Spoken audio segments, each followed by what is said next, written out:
자, 우리 오늘 시편 139편 1절에서 5절 그리고 23절, 24절 말씀을 가지고 나를 아시는 주님이라는 제목으로 우리 같이 하나님의 말씀을 나눌 때 놀라운 하나님의 은혜가 여러분에게 임하길 주의 이름으로 축복합니다.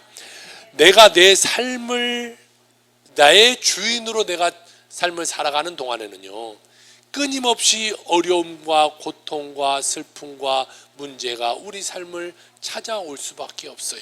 왜? 우리는 그것을 해결할 수 없기 때문에 그래요. 그러니까요, 그 문제가 찾아오면 내가 나의 주인이 되었기 때문에 그 문제를 내가 책임져야 되는 것이. 그러니까 우리 인간은요, 늘 이 고통이라는 것 속에서 갇혀 살 수밖에 없는 존재다라는 것이.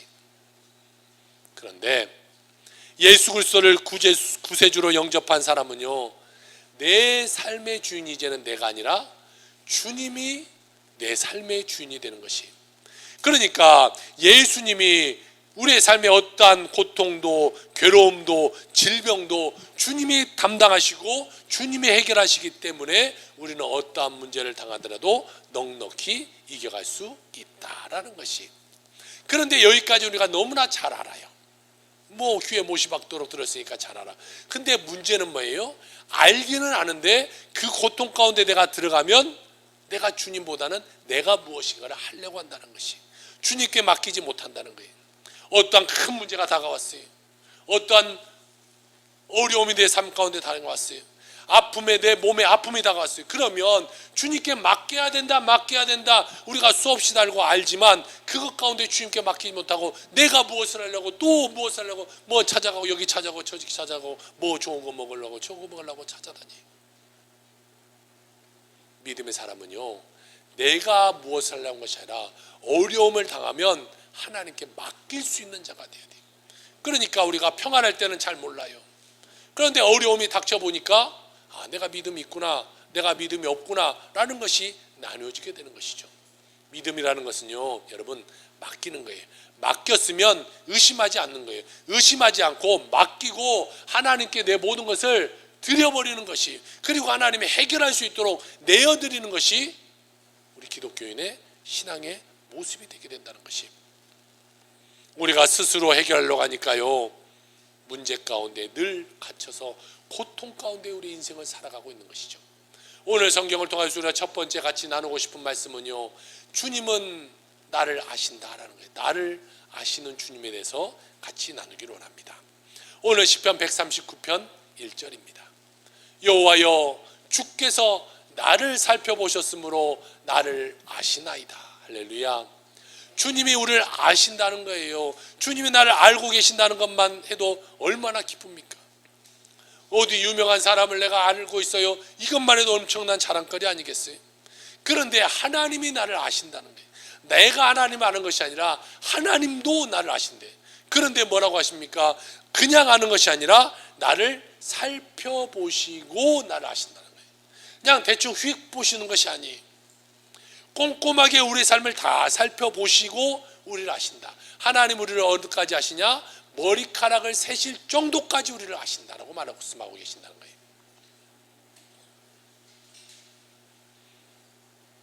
우리의 마음속 깊이, 우리 마음속에 감춰진 상처, 우리의 마음속에 있는 문제, 우리 육체 가운데 찾아온 질병, 그리고 우리 마음속에 꿈과 희망, 이 모든 것을 주님은 알고 나를 아신다라는 거예요. 여러분의 그 작은 어떤 거 하나까지도요, 하나님은 알고 계신다. 때로는요, 내가 남편에게 말 못하는 거, 부인에게 말 못하는 것도 있어요. 그러나 그 작은 한 가지까지도 주님은 다 나를 아신다라는 것이. 그러니 여러분, 우리 삶 가운데 얼마나 기쁨이 넘칩니까? 사람들은요, 그냥 겉모습을 보고 판단해요. 그냥 느끼는 바대로 쉽게 판단해버려요. 사람들 뭐라고 합니까? 저같이 키 큰 사람은 키 크면 싱겁다 그래요.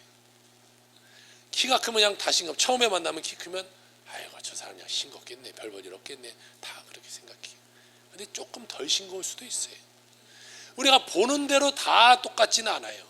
우리가 이 사람을 보는 대로 다 그냥 판단해버려요. 아유 저 사람은 저러니까 저럴 거야. 이러니까 이럴 거야. 저 사람의 약점이나 허물을 한번 발견해 보세요. 그것을 막 물고 뜯고 어떻게든지 그것을 공격하려고 그래요.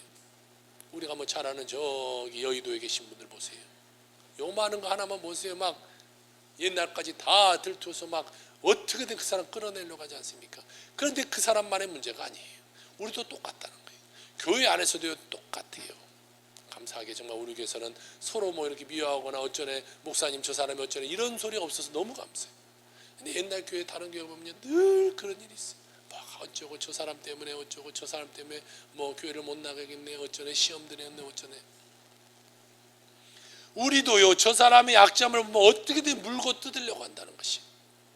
우리가 교회가 커져도 정말 이렇게 아름다운 모습은 계속해서 유지해 나갔으면 정말로 좋겠어요. 서로 분열되고 갈라지고 싸우고 뜯고 하지 말고 정말 언제나 온유하고 사랑하고 서로 돕고 하는 그런 모습으로 우리 교회가 나아가길 주의로 부탁을 드립니다. 하나님은 우리를 겉모습만 보지 않는다. 사람은 겉모습 보고 물고 뜯고 한다고 그랬어요. 똑같은 죄인이잖아요. 그런데 싸우는 사람 보세요. 똑같아. 어쩌면 허물투성이 똑같은 허물투성이에요. 그런데 저 사람이 낫네 내가 더 낫네 그거 갖고 우리가 싸우고 있다는 것이. 그런데 하나님은 뭐래요? 우리를 속속히 다 보시고 겉만 보시는 것이 아니라 우리의 모든 것을 다 살펴보고 계신다. 겉을 보시는 것이 아니라 우리의 마음과 우리의 양심을 보고 우리를 계신다라고 성경은 이야기하고 있어요. 시편 7편 9절에 이런 말씀하고 있습니다. 악인의 악을 끊고 의인을 세우소서. 의로우신 하나님이 사람의 마음과 양심을 감찰하시나이다. 하나님이 여러분의 사람들의 여러분의 모든 마음을 다 아시고요, 여러분이 어떠한 마음으로 나와 있는 것을 하나님은 다 알고 계신다는 거예요. 오늘 예배 가운데 나왔을 때도요, 때로는 상처받은 사람도 있을 거예요. 때로는 어떠한 어려움 가운데 나올 수도 있어요. 우리는 다 교회 나와서 웃는 모습으로 나와서 목사님 안녕하세요 인사했지만 마음 가운데 어려움을 갖고 있는 사람이 있다는 거예요. 그런데 주님은 그걸 알고 계신다는 거예요. 그래, 네가 이런 어려움이 있구나, 이런 힘듦이 있구나, 표현하지 못하지만 그것을 말하지 못하지만 그 깊숙한 곳에 정말 힘들과 괴로움이 있구나. 주님은 우리의 마음을 보시고 우리를 사랑하시고 우리를 돌봐주시는 주님이시다라는 것이. 하나님은요 이스라엘의 첫 번째 왕 사울을 세웠을 때에 그의 겸손함을 보고 세웠어요. 그런데 사울이요 왕의 자리에 있다가 보니까 겸손함이 아니라 교만함이 들어왔어요. 하나님을 멀리하고 하나님의 뜻에 순종해야 될 그가 하나님께 불순종해요. 그러니까 하나님이 사무엘을 불러서 사무엘아, 내가 이새의 아들 하나를 취할 터인데 너는 가서 내가 말하는 말을 그대로 전하라 라고 말합니다. 그 말씀이 사무엘상 16장 7절의 말씀인데요, 여호와께서 사무엘에게 이르시되 그의 용모와 키를 보지 말라. 내가 이미 그를 버렸노라. 내가 보는 것은 사람과 같지 아니하니 사람은 외모를 보거니와 나 여호와는 중심을 보느니라 하시더라 라고 말씀하고 있어요. 하나님은요 우리 외모를 보지 않아요. 내가 조금 못났을 수도 있어요. 내가 좀 별 볼 일 없을 수도 있어요. 그러나 하나님은요 내 외모를 보시지 않고 내 중심이 무엇인가, 내가 얼마나 하나님을 의지하고 있는가, 내가 하나님을 얼마나 사랑하고 있는가, 그것을 바라본다라고 성경은 이야기하고 있어요. 중요한 것은요 우리의 눈에 보이는 것이 아닌 우리의 마음이 중요하다는 거예요. 여러분 각자의 신앙의 마음이 중요하다는 것이. 주님을 향한 그 믿음을 보시고 우리를 통해서 놀라운 일을 이루어 가주시는 것이죠. 우리는요 언제나 하나님 앞에서 하나님이 나를 바라보고 계신다, 이 의식 가운데 우리 인생을 살아가야 돼요. 여러분 운전하고 가다 보면 앞에 트럭 같은 데에 이 동그란 눈이 달린 것을 보신 적이 있을 거예요. 큐. 자, 맨 오른쪽 트럭에 저런 이 눈이 달린 트럭을 봤어요. 저 눈이 왜 달린지 아세요? 그냥 달아놓은 것이 아니라 교통연구원에서 우리나라 연구했는데 5년간 우리나라의 교통사고 사망률이 한 1100명 정도 돼요. 그런데 한 600명 이상의 사람들이 사망하는데 왜 사망한가를 봤더니 졸음운전으로 사망을 하는 거예요. 이것을 어떻게 해결해 볼까라고 생각하다가 트럭에다 눈을 한번 붙여봤어요.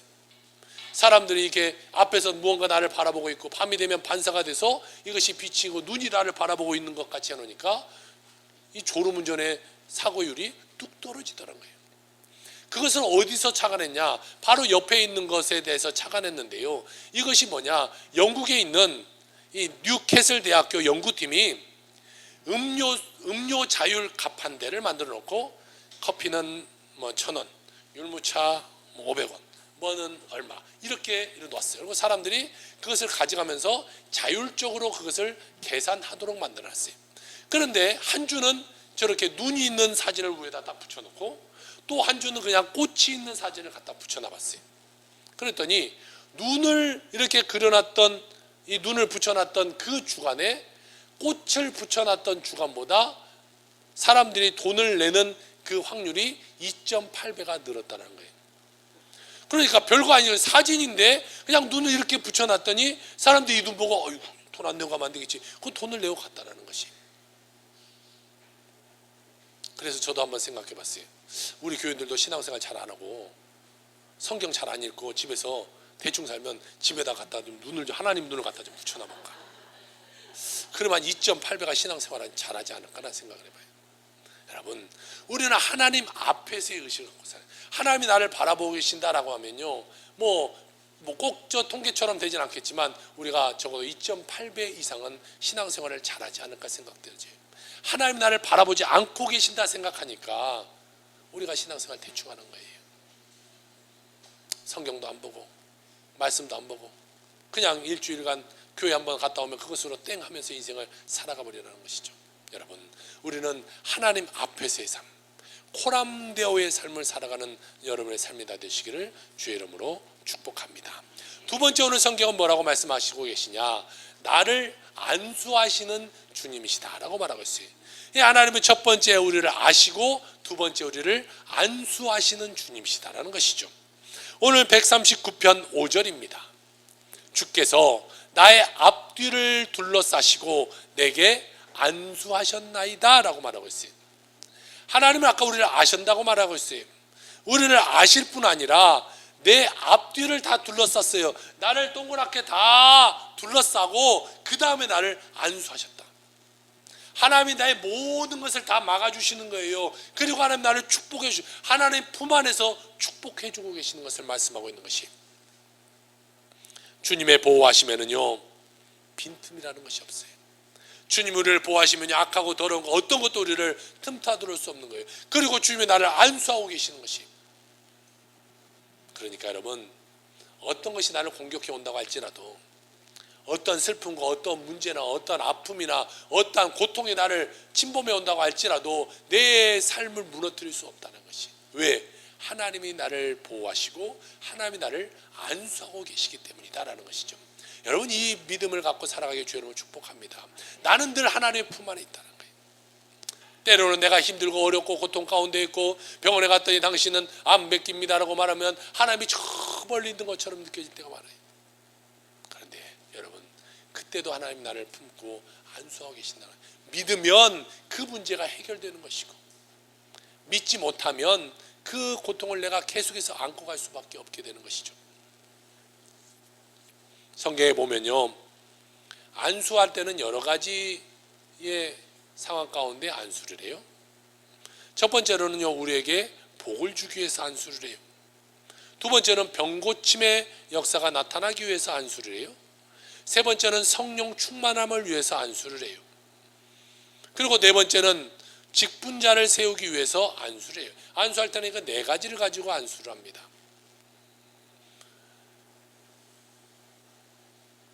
영적 권위를 가진 제사장이나 선지자나 주의 종이 안수할 때도 놀라운 은혜가 일어나요.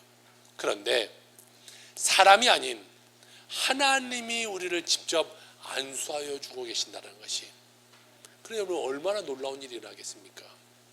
저도 평생에요, 조용기 목사님을 한번 만나보는 것이 소원이었어요. 그런데요, 조용기 목사님 만나려고 하려면 이 가드들이 다 지키고 있어서 저 멀리 가까이 갈 수조차 없어요. 정말 조용기 목사님 먼저 가셔서 참 안타까운데 한번 만나서 안수를 받았으면 얼마나 좋았을까라는 생각했어요. 그런데 오늘 성경은 뭐라고 말하고 있어요? 사람이 아닌 하나님이 나를 직접 안수하고 계신다는 거예요. 여러분, 그러니 우리 삶 가운데 얼마나 축복이에요. 위대한 목사님이 우리를 안수해 주는 것보다 하나님이 직접 안수해 주기 때문에 우리 삶 가운데는 문제가 나타날 수 없고 어려움이 나타날 수 없고 어떠한 고통과 괴로움이 우리를 얽매일 수 없다는 것이, 왜? 하나님이 우리를 도와주시니까. 여러분, 얼마나 감사한지 우리는 늘 이 감사함에 살아가는 자가 되어야 될 것입니다. 날마다 주님 은혜 가운데 주님께 안수받고 문제가 해결되고 병고침 역사가 일어나고 위대한 하나님의 사람으로 쓰임받는 여러분의 모든 삶 되기를 주의 이름으로 축원합니다. 예수님이 이 땅 가운데 오셔서 공생의 가운데 병자들 위해서 안수하셨어요. 어떨 때는 예수님이 앞을 보지 못하는 시각장애인을 만나고 그에게 안수했더니 그 눈이 떠져서 앞을 보게 됩니다. 또 18년 동안 귀신에 들려서 허리가 굽어져서 허리를 펴지 못하고 살았던 그 자에게 예수님이 안수했더니 귀신이 떠나가고 그의 몸이 건강해짐을 우리가 보게 됩니다. 우리가 주님의 축복받을 자격이 있어서 하나님께 우리가 안수받는 것이 아니고 하나님의 축복받는 것이 아니에요. 우리는 죽을 수밖에 없는 죄인이에요. 우리 모두 다는 죄인이에요. 그런데 하나님의 은혜로 우리를 자녀 삼으시고 하나님의 은혜로 우리를 도우시고 하나님의 은혜로 우리를 축복해 주시기 때문에 우리가 하나님의 은혜 가운데 삶을 살아가는 거예요. 내가 이만큼 하나님께 잘남이 있어서 하나님이 우리를 도와주는 것이 아니에요. 내가 신앙생활 잘해서, 내가 헌금 많이 해서, 내가 봉사 잘해서 하나님을 도와주신 것이 아니라 전폭적인 하나님의 100%의 하나님의 은혜로 우리가 말미암아 우리가 구원받고 하나님의 축복 가운데 살아가고 하나님 천국 백성 되게 된다는 것이, 우리가 늘 요즘 새벽 가운데 나누고 있는 말씀이 로마서에서 이 말씀을 나누고 있는데요. 오직 믿음으로 말미암아 구원에 이른다. 이신칭의, 이신득의에 대해서 우리가 지금 계속해서 이야기 나누고 있어요. 우리는 믿음으로 말미암아 구원에 이르게 되는 것이에요. 내가 잘남이 아니에요. 그러니까 우리는 늘 겸손해야 돼요. 특별히 우리가 하나님 앞에 봉사하는 자들은 더욱더 정말 겸손해야 돼요. 정말 저 예전에요, 이 많은 곳을 다니면서 이 집회할 때에 보면요, 이 사모님이에요. 전도사예요. 또 찬양인도자예요. 반주자예요. 여러분, 이분들은요 열심히 앞에서 봉사하는 사람이잖아요. 그런데요 때로는 사모님의 손을 얹어 딱 기다려, 딱 머리에 손을 얹어 막 으아 막 이상한 소리 나고 막 갑자기 막 속에 있는 악한 것이 막 튀어나와요. 찬양 인도자를 딱 손 얹었더니 그 앞에서는 금세 막 할렐루야 찬양을 했던 자가 막 속에서 악한 것이 막 튀어나와요. 여러분, 사울이 왜 그렇게 하나님께 버림받았어요? 교만했기 때문에. 우리는 절대로 교만한 존재가 되어서는 안 돼요. 아무리 내가 헌금생활 많이 하고 교회생활 잘하고 내가 아무리 봉사 열심히 하고 내가 무엇인가 하나님 앞에 큰 일을 했다고 할지라도 내가 교만되었으면 하나님 나를 버려버리는 거예요. 언제나 겸손해야 돼요. 내가 주의 종이든 내가 봉사자든 내가 교회의 기둥이든 어떤지가 나는 겸손함으로 살아가야 돼요. 그래야 하나님이 그 영혼을 계속해서 사용하시게 되게 되는 것이거든요. 늘 주님 안에서 겸손함으로 살아가는 여러분의 삶이 다 되기를 주의 이름으로 축복합니다.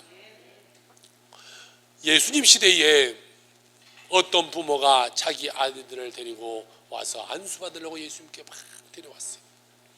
예수님 시대에도 마찬가지로 어른과 아이 같이 우리 같이 이렇게 예배가 드렸어요. 그때는요 지금은 설교 시간이 30분 35분이 남지지만 예수님은요 하루 내내 설교했어요. 그때에 막 종교 지도자들 하루 내내 설교해요. 그런데 아이들도 막 같이 오고요, 막 가서 예수님께 안수 받으려고 막 부모가 데려왔어요. 그런데요 당시는요 아이들을 무시하는 시대였어요. 숫자에도 안 들어간 시대였잖아요. 그러니까 예수님의 제자들이 아유 저리 가 멀리 가 아유 이렇게 아이들 데리고 오면 어떻게 해요? 우리 예수님 힘들게 하면 어떻게 해요? 막 쫓았어요.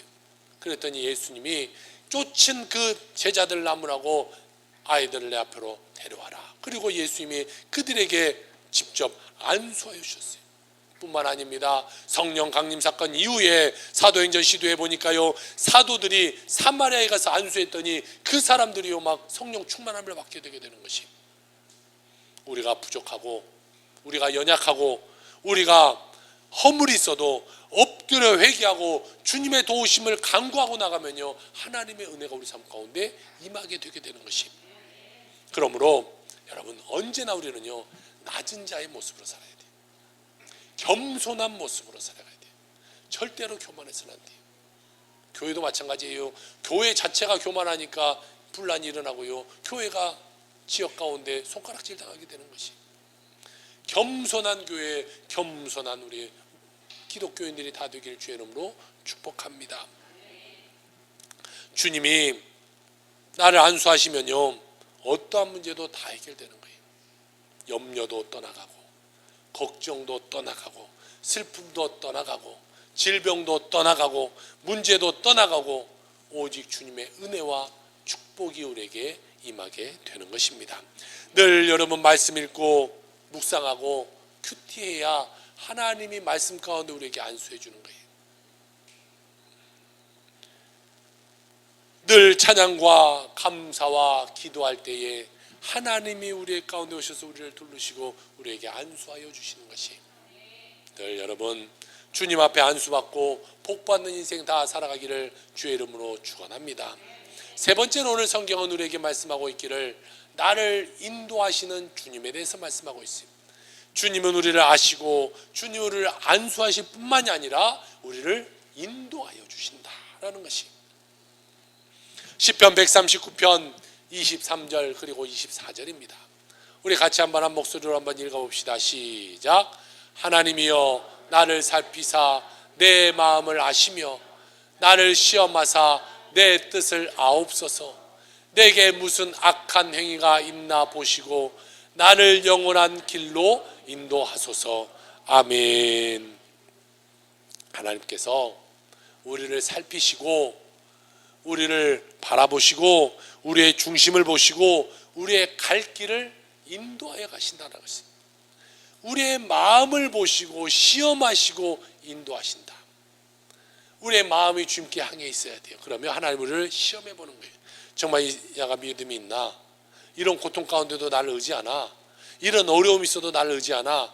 그리고 주님 우리를 인도해 가신다는 거예요. 여러분, 우리가 여러분들이 다 어른들은 결혼해서 살지만 결혼해서 살 때 그냥 아무 여자나 만나고 당신 오늘 나랑 결혼합시다 이러지 않잖아요. 이 사람과 여러 이 사건을 경험해 보면서 나와 잘 맞는지, 나와 생각이 맞는지, 나와 대화가 통하는지, 나와 같이 살아갈 수 있을지를 여러 가지를 시험해 보는 거예요. 이 사람이 화낼 때는 어느 정도나, 이 사람이 어느 때 이렇게 문제가 일어나나, 이런 걸 다 보는 거예요. 그리고 그래도 괜찮겠구나라고 했을 때 그 사람과 우리가 가정을 이루며 살아가는 거예요. 하나님이요, 우리를 선택했어요. 하나님 우리의 사랑을 더해 주셨어요. 그런데 우리가 하나님을 사랑하지 않고 계속해서 딴 곳을 바라보면 하나님을 인도해 주지 않는 거예요. 시험 가운데 하나님 바라보는 거예요. 어려움 가운데 하나님 바라보는 거예요. 그러면 하나님이 그래, 너는 나와 평생 함께 할 수 있겠구나. 하나님 우리를 선택해서 우리를 인도해 가시게 되는 것이죠. 하나님 우리를 살피시고 우리의 중심을 보시고 우리 길을 인도해 가시는데, 의의 길로, 축복의 길로, 영원한 길로 우리를 인도해 가 주신다는 것이, 나의 모든 것을 아시고 주님께 내 삶을 맡기고 오직 믿음으로만 나아가는 여러분의 삶이 다 되시기를 주의 이름으로 축원합니다. 여러분, 주님께 모든 것을 맡기면요, 그때 주님이 인도해 가시는 거예요. 우리가 못 맡기니까 우리 삶 가운데 문제가 일어나는 거예요. 맡기세요, 제발. 맡기세요. 주님께서 우리에게를 인도해 주실 때에 놀라운 은혜가 일어나고 놀라운 축복이 일어나게 되게 되는 것이죠. 시편 37편 5절은 이런 말씀을 하고 있네요. 내 길을 여호와께 맡기라. 그를 의지하면 이루신다라고 말하고 있어요. 보세요. 맡기고 의지하면 이루는 거예요. 주님께 맡기지도 않는데 어떻게 이루어집니까? 맡기고 내가 계속해서 의심하는데 어떻게 이루어집니까? 맡겼으면 의심하지 말고 이루어질 것을 우리가 바라보는 거예요. 기도했으면 여러분 될 것을 바라보고 우리가 감사하는 거예요. 유체적인 아픔이 있습니까? 하나님, 주님이 재치기 맞음으로 나음을 입었다고 말했으니까 내가 나은 줄로 믿습니다. 감사해 버리는 거예요. 하나님, 나는 나았으니까 내가 하나님을 위해서 더 내가 애쓰고 수고하며 내가 살아가겠습니다. 그럴 때 하나님이 치료해 주는 거예요. 믿으세요. 하나님 말씀을 믿으셔야지. 하나님을 못 믿으면 우리가 무엇을 믿습니까? 사람의 말 의지하지 말고요, 하나님의 말 의지하며 살아가는 여러분의 삶이 되길 주의 이름으로 축복합니다. 여러분의 삶을 맡기면 여러분의 생각도 계획도 뜻도 여러분의 일생도 주님이 인도하시고 놀라운 길로 인도해 가시는 것이, 다윗이요 한평생 주님을 의지하며 살아가고 말년에 자기 삶을 쭉 회상하면서 지은 시가 뭐냐면 시편 23편입니다. 세계에서 가장 많이 읽히는 성경 중에 하나가 이 시편 23편인데 그 중에 우리가 1절에서 3절까지 여러분 같이 한번 읽어보기를 원합니다. 시작. 여호와는 나의 목자시니 내게 부족함이 없으리로다. 그가 나를 푸른 풀밭에 누이시며 쉴만한 물가로 인도하시는도다. 그 영혼을 소생시키시고 자기 이름을 위하여 의의 길로 인도하시는도다. 우리가 너무나 다 잘 아는 말씀이고 다 우리가 암송하는 말씀이, 제가 처음에 필리핀에 가서 이 학교에 갔는데 저를 가르치는 교수가 맨 처음에 하는 말이 시편 23편을 영어로 다 외워라 그랬어요. 그래서 지금 그때 외웠던 것이 벌써 언제 20년이 지나도 지금도 그것이 잊혀지지 않고 지금도 외워지게 돼요. 여러분, 오늘 성경은 뭐라고 말하고 있습니까? 주님께서 우리를 축복해 주시는데 우리를 날마다 좋은 길을 예비하시고 우리를 인도해 가신다는 것이, 푸른 풀밭 쉴만한 물가로 여러분을 인도해 가고 계신다는 것이, 여러분 우리는 그것에 감사해야 돼요. 고난이 다가와서 우리가 마치 사망의 음침한 골짜기로 다니는 것 가운데 그런 고통 가운데 빠졌다 할지라도요, 주님이 우리를 인도하고 가신다, 좋은 길로 인도하고 가신다는 것을 우리가 믿고 감사할 줄 아는 자가 되어야 되는 것이, 주님은 뭐라고 말합니까? 원수의 목전에서 상을 베푸시고 내 잔이 넘치도록 복을 더하여 주신다라고 성경은 이야기하고 있어요. 그리고 어떠한 환난이나 핍박이 다가오고 문제가 다가오고 질병이 다가온다고 할지라도 두려워할 것이 없다라는 것이에요. 왜? 시편 23편 4절 5절은 이런 말씀을 하고 있기 때문입니다. 다시 한번 같이 읽습니다. 시작. 내가 사망의 음침한 골짜기로 다닐지라도 해를 두려워하지 않는 것은 주께서 나와 함께 하심이라. 주의 지팡이와 막대기가 나를 안위하시나이다. 주께서 내 원수의 목전에서 내게 상을 차려주시고 기름을 내 머리에 부으셨으니 내 잔이 넘치나이다. 아멘. 여러분의 모든 삶에 여러분의 잔이 넘쳐나기를 주의 이름으로 축원합니다. 여러분 믿으시고 주님만을 바라보길 바랍니다. 주님의 손을 꼭 붙잡고 나아가는 여러분의 삶이 되길 주의 이름으로 축복합니다. 여러분의 호흡이 닿는 그날까지 주님의 손 붙잡고 주님과 동행하며 살아가는 여러분의 삶이 다 되시기를 주의 이름으로 축원합니다. 이 토마스 오베다이아 치솜이라는 목사님이에요. 이분은요, 우리가 찬송가 잘 아는 오 신실하신 주라는 찬송을 지으신 분인데, 미국 켄터키 프랭클린이라는 곳에 아주 작은 마을 가난한 집안에서 태어난 목사님이었어요. 그런데 어렸을 때부터 몸이 많이 아팠어요. 또 집안이 너무 어려웠어요. 그러다 보니까 학교를 잘 다닐 수가 없었고 독학으로 교사 자격증을 따서 학교 선생님이 됩니다. 그런데 몸이 너무 안 좋다 보니까요, 몇 년이 안 돼서 교사직을 내려놓을 수밖에 없었어요. 21살 때 신문 편집장으로 일했는데 또한 몸이 좋지 않아서요, 그 편집장도 내려놓습니다. 27살 예수님을 영접하게 되고 그가 예수님이 그의 주인이 되니까 그때부터 삶이 바뀌게 되었는데 37살 때 그가 감리교 목사가 됩니다. 그런데도 건강이 좋지 않다 보니까요, 이 목회도 건강해야죠. 건강하지 못하니까 1년이 지나고 나서 교회에 사임하고 그냥 저기 시골 인디아나에 있는 작은 시골로 가서요, 몸이 건강하지 못하니까 일도 제대로 하지 못하고 보험을 겨우겨우 팔면서 그냥 생계만 유지해 나가는 그런 삶이 되어버렸어요. 그런데 그가 너무나 몸이 아파서 질병 가운데 싸우고 있을 때 주님이 그를 찾아옵니다. 늘 그는 말씀을 매일같이 읽었는데 말씀 하나가 탁 튀어오르는데 그 말씀이 바로 예레미야 3장 22절 23절의 말씀입니다. 여호와의 인자와 긍휼하심이 무궁하심으로 우리가 진멸되지 아니함이니이다. 이것들이 아침마다 새로우니 주의 성실하심이 크시도이다. 이 말씀이 탁 이 목사님한테 들어오는 거예요. 슬픔과 절망 가운데 있던 이 지손 목사가 이 말씀을 가지고 새 힘을 얻게 돼요. 몸이 아파서 고통 가운데 있으면서도 그래, 신실하신 주님, 날마다 나에게 힘이 되어주시는 주님, 그 주님을 찬양합니다 라는 마음을 가지고 그가 펜을 들어 지은 찬송이 바로 찬송가 393장 오 신실하신 주라는 찬송이에요. 이 찬송가가 수많은 사람들에게 은혜를 끼치게 돼요. 무엇보다도 많은 신학생을 배출했던 이 무디 신학교에서는 이 찬양이 마치 교가처럼 날마다 불려지게 돼요.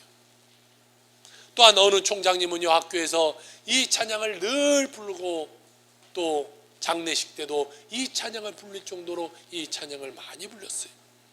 성악가이며 찬양 사역가였던 조지 베블린 쉐아라는 분에 의해서 이 찬양이 은혜가 되고 이 그분을 통해서 빌레그리암 목사님의 전도대회 때 불려지게 되었고, 그래서 많은 세계 성도 가운데 귀한 찬양으로 이 찬양이 자리 잡히게 됩니다.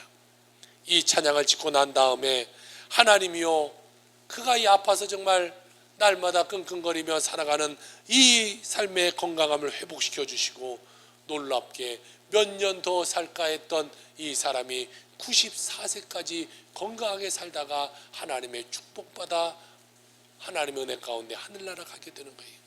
여러분, 지난주에도 그렇고요, 이번 주에도 그렇고 보세요. 하나님을 위해 살아간 사람이 아무리 아픔이 있고 아무리 문제가 있어도요, 다 90세가 넘게, 이 옛날에 90세가 넘게 만들으셨다는 거예요.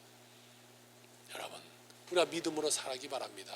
그럼 하나님이 우리를 장수하도록 만들어 주시게 되는 것이, 그는요 살면서 1200편의 찬송시를 짓게 돼요.